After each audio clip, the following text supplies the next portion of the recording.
Praise the Lord. സ്നേഹമുള്ളവരെ, ജെറമിയ 12:1 ജെറമിയ പ്രവാചകൻ കർത്താവിനോട് പരാതികൾ പറയുന്നുണ്ട്. എന്തുകൊണ്ടാണ് ദുഷ്ടൻ അഭിവൃദ്ധി പ്രാപിക്കുന്നത്? ചതിയന്മാർ ഐശ്വര്യം നേടുന്നത് എന്തുകൊണ്ടാണ്? അപ്പോൾ നീതിമാൻ എന്തുകൊണ്ടാണ് സഹനങ്ങൾ ഏറ്റെടുക്കേണ്ടി വരുന്നത്? സ്വന്തം കഷ്ടപ്പാടുകളെ ഓർത്ത് കർത്താവിനോട് പരാതിപ്പെടുമ്പോഴും ജെറമിയ പ്രവാചകൻ ഒരു സത്യം വെളിപ്പെടുത്തുന്നുണ്ട്. കർത്താവെ, അവിടുന്ന് തന്നെ ആയിരിക്കും നീതിമാൻ എന്ന്.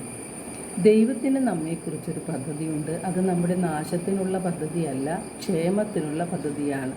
നമുക്ക് ശുഭകരമായ ഭാവിയും പ്രത്യാശയും നൽകുന്ന പദ്ധതിയാണത്. നമ്മുടെ ജീവിതത്തിൽ എല്ലാ സഹനങ്ങൾക്കും ഒരു ഐശ്വര്യം, ഒരു നന്മ നമ്മെ കാത്തിരിപ്പുണ്ട്. വലിയ പ്രതിഫലമാണ് നമുക്ക് ലഭിക്കാനിരിക്കുന്നത്.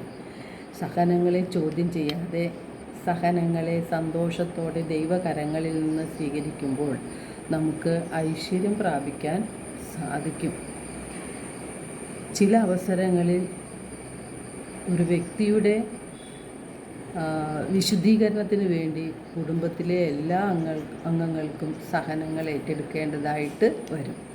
ഫിലിപ്പി 1:29 തിരുവചനം പറയുന്നു, ക്രിസ്തുവിൽ വിശ്വസിക്കുവാൻ മാത്രമല്ല അവനു വേണ്ടി സഹിക്കുവാൻ കൂടിയുള്ള അവകാശം അവനെ പ്രതി നിങ്ങൾക്ക് ലഭിച്ചിരിക്കുന്നു. അപ്പോൾ നമുക്ക് സഹനങ്ങൾ സഹിക്കേണ്ടി വരും. ജീവിതത്തിൽ സഹനങ്ങൾ ഉണ്ടാകുമെന്ന് തിരുവചനം നമ്മെ ഓർമ്മിപ്പിക്കുകയാണ്. നമ്മുടെ അനുദിന ജീവിതത്തിലേക്ക് നാം തിരിഞ്ഞു നോക്കുമ്പോൾ നമ്മിൽ പലരും ദൈവത്തോട് ചോദിക്കാറുണ്ട്, ഞാൻ എന്ത് തെറ്റ് ചെയ്തിട്ടാണ് ഇതെല്ലാം സംഭവിക്കുന്നത്? ദൈവം എന്തുകൊണ്ട് എന്നോട് ഇങ്ങനെ പെരുമാറുന്നു എന്ന്. സഹനത്തിൽ മനസ്സ് മടുത്തു കഴിയുമ്പോൾ, സഹനത്തിൻ്റെ പൊരുൾ അറിയാതെ നാം വിഷമിക്കുമ്പോൾ മനുഷ്യരായ നാം സ്വാഭാവികമായി ചോദിക്കുന്നൊരു ചോദ്യമാണ് ഇത്. എന്നാൽ ദൈവവചനത്തിൽ നാം ആഴപ്പെടുന്നുവെങ്കിൽ എല്ലാ സഹനങ്ങൾക്കും ഉത്തരം നമുക്ക് ലഭിക്കും. ജോബ് 2:10 ജോബ് ചോദിക്കുന്നുണ്ട്, ദൈവകരങ്ങളിൽ നിന്ന് നന്മ സ്വീകരിച്ച നാം തിന്മ സ്വീകരിക്കാൻ മടിക്കുന്നുവോ എന്ന്. യേശുവിനെ സ്വന്തമാക്കാനാണ് വേദനകളും സഹനങ്ങളും എല്ലാം അനുവദിക്കുന്നത്. ദൈവത്തിന് നമ്മെക്കുറിച്ചുള്ള പദ്ധതി ദൈവം സഹനത്തിലൂടെ ആയിരിക്കാം ഒരുപക്ഷെ നമ്മിൽ പ്രകടമാക്കുന്നത്. ദൈവത്തിന് നമ്മെ സ്വന്തമാക്കുക എന്നതാണ് ദൈവത്തിൻ്റെ ലക്ഷ്യം.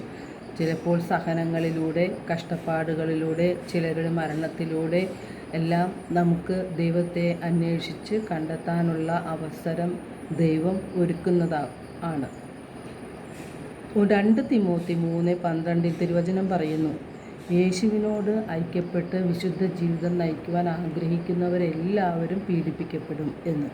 യെശയ്യാ 48:10 കർത്താവ് വ്യക്തമായി പറയുന്നുണ്ട്, ഞാൻ നിന്നെ ശുദ്ധീകരിച്ചു, എന്നാൽ വെള്ളി പോലെയല്ല, കഷ്ടതയുടെ ചൂളയിൽ നിന്നെ ഞാൻ ശോധന ചെയ്തു. എനിക്ക് വേണ്ടി, അതെ എനിക്ക് വേണ്ടി മാത്രമാണ് ഞാനത് ചെയ്തത്.